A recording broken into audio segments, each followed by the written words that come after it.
तो हम सभी इस दुनिया में एक जैसी हालत में पैदा होते हैं, नंगे, डरे हुए और अज्ञानी। लेकिन कोई 35-40 साल की उम्र तक आते आते सभी के हालात एक जैसे नहीं रहते। किसी के लाइफ में पैसों की कोई कमी नहीं रहती, तो कोई लोन और क्रेडिट कार्ड के सहारे जिंदगी को धक्का मार रहा हो। पैसों की समझ से बढ़कर आज इस दुनिया में कोई समझ नहीं। आप मेरी बात मानेंगे कि रिश्तों का बनना बिगड़ना भी आज पैसों के कारण ही होता है। आज की इस वीडियो में पैसों को लेकर कोई 3 ठोस बातें बता रहा हूँ। बस अगले सिर्फ 1 साल इनको फॉलो कर लीजिए, पैसों की प्रॉब्लम काफी हद तक सॉल्व हो जाएगी।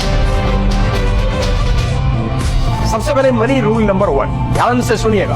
आज की डेट में जिससे भी मिलता हूँ यही पूछता हूँ कि आजकल आप क्या कर रहे हैं, क्योंकि जब पिछली बार मिले थे तो ये जनाब कुछ और कर रहे थे, और मुझे पूरा यकीन है कि जब अगली बार इनसे मिलूंगा तो साहब कुछ और कर रहे होंगे। आज की इस यंग जनरेशन को इतना ही कहना चाहता हूँ कि भाई पेंडुलम की तरह बनना बंद कर दो, कभी इधर कभी उधर, कभी इधर कभी उधर। डिसाइड कर लो तसल्ली से बैठकर कि करना क्या चाहते हो। Be clear in your mind what you want in your life. Maximum लोगों को अभी तक ये नहीं पता कि उनको करना क्या है। इनकी हालत ऐसी है कि गंगा गए गंगाराम, जमुना गए जमुनादास। शेयर बाजार के 3-4 वीडियो देख लिए तो इनको शेयर बाजार में करियर बनाना है। रियल एस्टेट की वीडियो देख ली तो अब रियल एस्टेट में जाना है। किसी ने क्रिप्टो का लॉलीपॉप पकड़ा दिया, अभी तक चूस रहे हैं, भले ही रस आ रहा हो कि नहीं। किसी ने कहा कि आ जाओ एफिलिएट मार्केटिंग करेंगे, तुम हाथ जोड़कर उसके पीछे चलिए। सारा कोई भी तुम्हें अपने स्कूटर के पीछे बिठा कर ले जाता है। अरे भाई पैसा तो तभी आएगा जब एक जगह टिक कर काम करोगे। बंदर की तरह इधर उधर गुलाटी मारने से पैसा नहीं कमाया जा सकता। आज एक फील्ड चुनो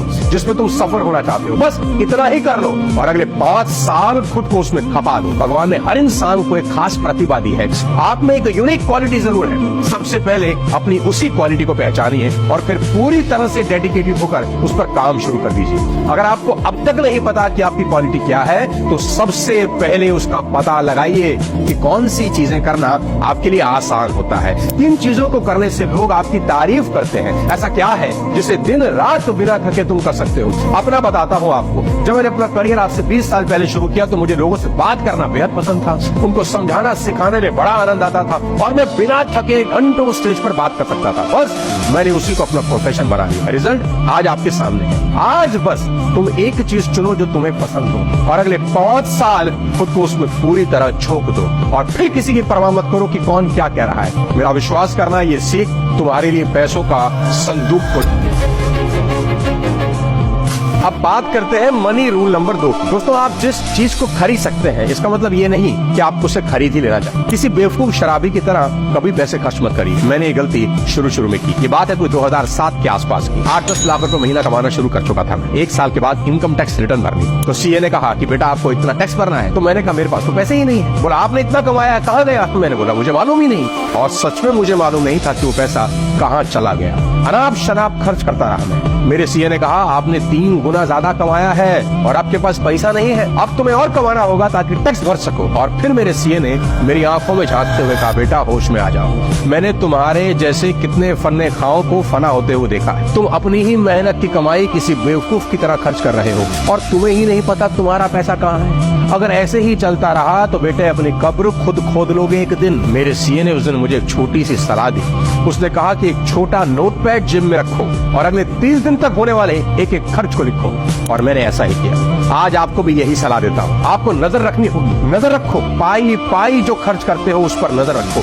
एक छोटी सी डायरी और पेन जरूर लो और हर दिन लिखो जहाँ खर्च कर रहे हो। एक दिन भी छूटा नहीं चाहिए मेरे दोस्त, कोई बहाना नहीं। सोच लो एक दिन भी छूटा तो थोड़े लगेंगे आपको। मेरे कहने से सिर्फ 1 महीना करके देखो, 1 महीने के बाद तुम्हारे पास तुम्हारी लाइफ का एक फाइनेंशियल एक्सरे होगा जिसे आप अपनी प्रायोरिटी के हिसाब से सुधार सकते हैं। असल में जब कोई चीज सामने ही ना हो तो हमें पता ही नहीं चलता कि हम कर क्या रहे हैं। एक छोटी सी डायरी और एक छोटा सा पेन आपकी सोई किस्मत बदल सकता है। और मैं बहुत बड़े लोगों को पर्सनली जानता हूँ जो हर महीने अपना ही फाइनेंशियल एनालिसिस करते हैं। हालांकि ये बहुत आसान है, एक डायरी एक पेन कोई भी खरीद सकता है, शायद इसीलिए करना बहुत मुश्किल है। आसान चीजों को करना हमेशा मुश्किल होता है, लेकिन आप किसी भी तरीके से इसको कर लीजिए। और हाँ, एक सबसे जरूरी सलाह जो कि आज के समय का सबसे जरूरी मनी मैनेजमेंट लेसन है और वो है हेल्थ में इन्वेस्ट करना। जी हाँ, मिडिल क्लास फैमिली के इंसान को गरीबी में धकेलने के लिए सिर्फ एक बीमारी ही काफी होती है। आप एक बार हॉस्पिटल में एडमिट हुए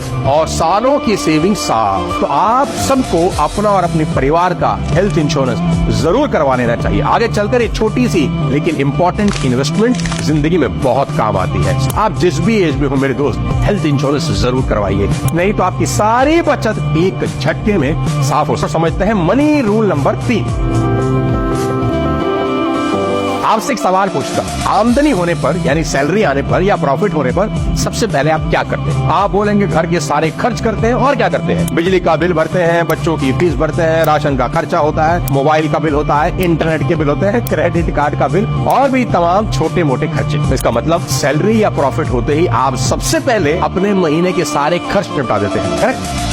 अब आपसे सवाल ये है कि फिर इन्वेस्ट कब करते हैं? तो आप कहेंगे खर्च करने के बाद जो बचता है और अगर बचता है तो वो इन्वेस्ट करते हैं। हाँ, तो सबसे पहले इसको ठीक करना बहुत जरूरी है। साथियों, आप जो फॉर्मूला लगा रहे हैं वो है income minus expenses equal to investment. हाँ, ये फॉर्मूला ही गलत है। आज से फॉर्मूला ये कर दीजिए कि income minus investment equal to expenses, यानी आपकी कमाई पर पहला हक खर्चों का नहीं इन्वेस्टमेंट का होना चाहिए। कमाई होने के बाद खर्च काटकर जो बचता है वो इन्वेस्ट नहीं करने का। कमाई होने के बाद इन्वेस्टमेंट काटकर जो बचता है वो खर्च करने का। दोस्तों, पैसों को लेकर मेरी लाइफ की ये सबसे बड़ी इंपॉर्टेंट सीख है जिसने मेरा मनी मैनेजमेंट पूरी तरह से बदल दिया। वॉरेन बफेट कहते हैं कि खर्च करने के बाद बचे पैसों को इन्वेस्ट मत करो, बल्कि इन्वेस्ट करने के बाद बचे पैसों को खर्च करो।